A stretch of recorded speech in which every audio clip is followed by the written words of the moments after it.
48 years of silence. The brutal double murder that changed Staten Island forever. January 1976. Staten Island, New York. A bitter winter morning that would forever haunt the residents of this quiet borough. Two young women, Star Palumbo and Selena Edon, brutally murdered, their bodies discovered just hours apart. Their deaths would spark one of New York's most perplexing cold cases, one that remains unsolved to this day. Hey, true crime fanatics. Before we dive deeper into this chilling case, take a moment to hit that subscribe button. You won't want to miss our upcoming investigations into history's most baffling mysteries. Star Palumbo, just 19 years old, found strangled in her car on that fateful morning. The vehicle was parked near the Staten Island Mall, an area she knew well. Her death alone was shocking enough, but what happened next would send shockwaves through the entire community. Merely hours later, in a seemingly unrelated incident, the body of 20-year-old Selena Edon was discovered in her apartment on Victory Boulevard. The similarities in their deaths were impossible to ignore. Both young women had been strangled. Both had their entire lives ahead of them. Both were beloved members of their community. If you're finding this case as intriguing as we do, make sure to give this video a thumbs up. It helps us bring more stories like this to light. Star Palumbo was known for her vibrant personality and dreams of becoming a nurse. She worked at a local diner, saving money for her education while bringing smiles to customers' faces. January 2nd, 1976 was supposed to be just another workday. She left her house at 6:30 a.m., dressed in her familiar waitress uniform, ready for her morning shift. But Star never made it to work that day. At 7:15 a.m., a mall security guard discovered her body in her 1969 Plymouth Valiant. The car was locked from the inside, raising immediate questions about how the perpetrator had managed to escape. The investigation would reveal that Star had been strangled with her own scarf, a detail that would later prove crucial in connecting her case to another tragedy unfolding just miles away. Hey, crime solvers! If you're enjoying unraveling this mystery with us, don't forget to ring that notification bell. You'll be the first to know when we upload new content about unsolved cases like this one. Selena Edon's story was equally heartbreaking. A talented artist working as a graphic designer, she had recently moved into her own apartment, embracing her independence. The night before her death, she had spoken to her mother on the phone, discussing plans for an upcoming family dinner. There was nothing in that conversation to suggest the horror that would unfold. At approximately 11:30 a.m. on January 2nd, Selena's roommate returned home to find their apartment door slightly ajar. Inside, she discovered a scene that would haunt her for the rest of her life. Selena lay on her bed, strangled with what appeared to be her own belt. The room showed signs of a struggle, but surprisingly, nothing had been stolen. The similarities between these two murders were striking. Both victims were young women in their prime. Both were strangled with their own accessories. Both crimes occurred within hours of each other. But were they connected? The answer to that question would elude investigators for decades. If you're as invested in solving this mystery as we are, smash that like button and let us know your theories in the comments below. As news of the double homicide spread through Staten Island, panic gripped the community. Young women started traveling in groups, looking over their shoulders, wondering if they might be next. The borough that had once felt like a safe haven now seemed tainted by an invisible threat.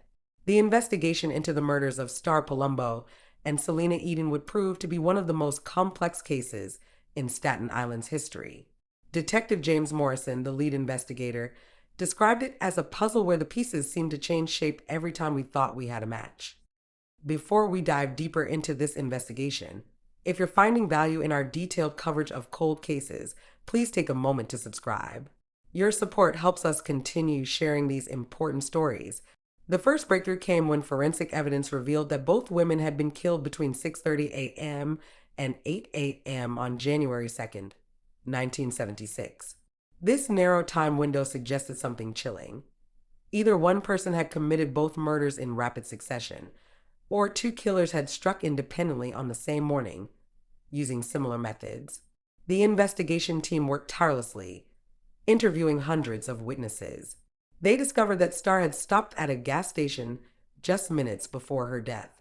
The attendant remembered her clearly. She had seemed nervous, constantly looking over her shoulder. But when questioned further, he couldn't recall seeing anyone following her. Hey, true crime enthusiasts, if you're piecing together the clues with us, hit that like button. Every like helps more people discover these unsolved cases. Selena's case offered even more mysterious elements. Her apartment showed no signs of forced entry, suggesting she knew her killer. Several neighbors reported hearing what they thought was an argument around 7:30 a.m., but no one had called the police. One witness described seeing a man in a dark coat leaving the building shortly after, but couldn't provide a detailed description. The investigators found another puzzling connection.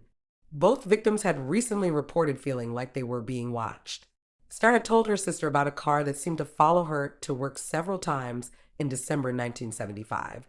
Selena had mentioned to friends that she often felt uncomfortable walking home from her design studio, though she never specified why.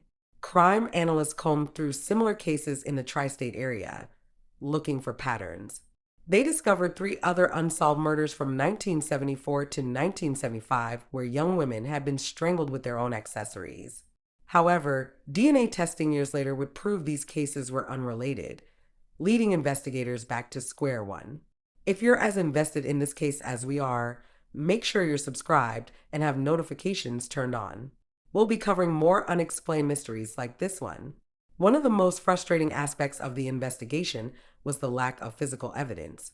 Despite the violent nature of the crimes, the killer had left behind virtually no traces.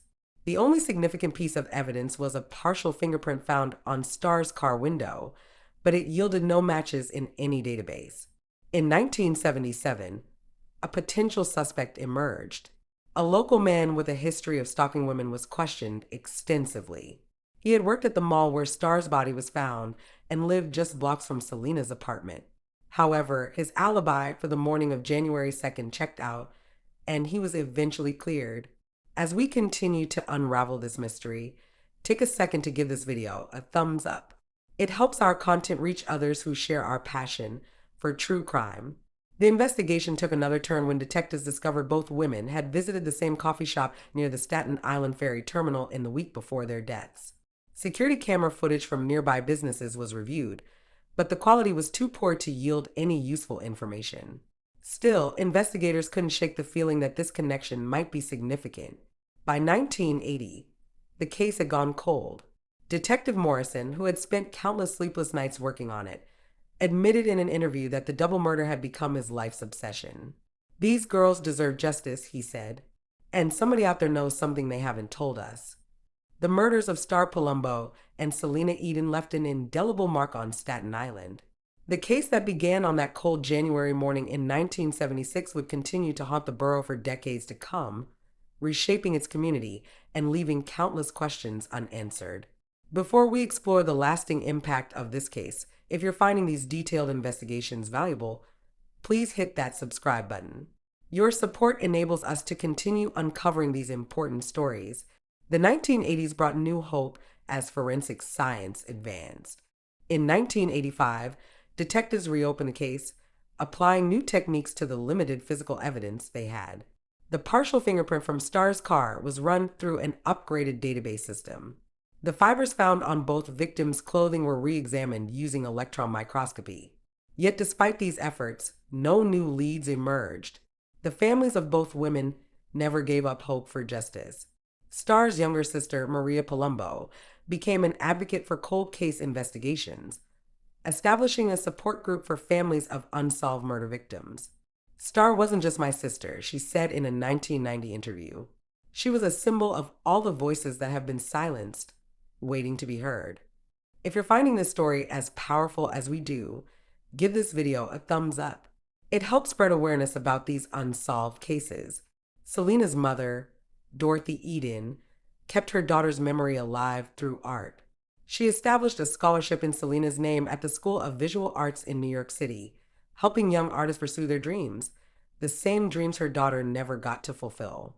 The scholarship continues to this day, having helped over 100 students achieve their artistic aspirations. The case took another turn in 2002 when cold case detective Sarah Martinez discovered something overlooked in the original investigation. Both victims had received anonymous flower deliveries in December 1975, just weeks before their murders. The flowers came with no card, and the florist had no record of who ordered them. Was this the killer's way of stalking his victims? The question remains unanswered. True crime community, if you want to stay updated on developments in cases like this, make sure to hit that notification bell. We'll keep you informed about any breakthroughs. The impact on Staten Island's law enforcement was profound.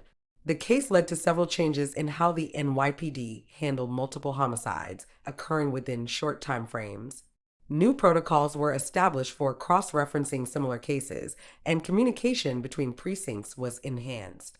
In 2015, advances in DNA technology brought renewed interest to the case. Using new techniques, investigators were able to extract a partial DNA profile from evidence preserved from both crime scenes. While not complete enough for a definitive match, it confirmed what investigators had long suspected. The same person had killed both women. Today, 48 years after these tragic murders, the case remains open. Detective Martinez, now retired, still consults on the case. What haunts me most, she says, is knowing that someone out there has carried the secret for nearly 5 decades. They've lived their life while Star and Selena never got to live theirs. The double murder changed Staten Island forever. It shattered the illusion of safety in what was then considered New York's most peaceful borough. It taught a community that evil could strike anywhere, even in broad daylight, even twice in one morning. Star Palumbo and Selena Edon may be gone, but their story lives on.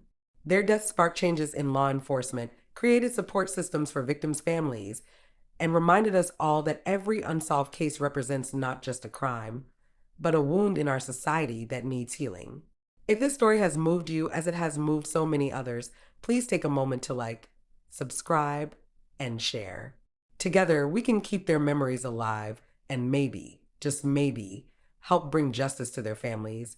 Anyone with information about the murders of Star Palumbo and Selena Edon is urged to contact the NYPD Cold Case Squad. Even the smallest detail could be the key to solving this decades-old mystery. Remember, no case is ever truly closed until justice is served. And somewhere, someone knows something that could finally bring peace to two families who have waited far too long for answers.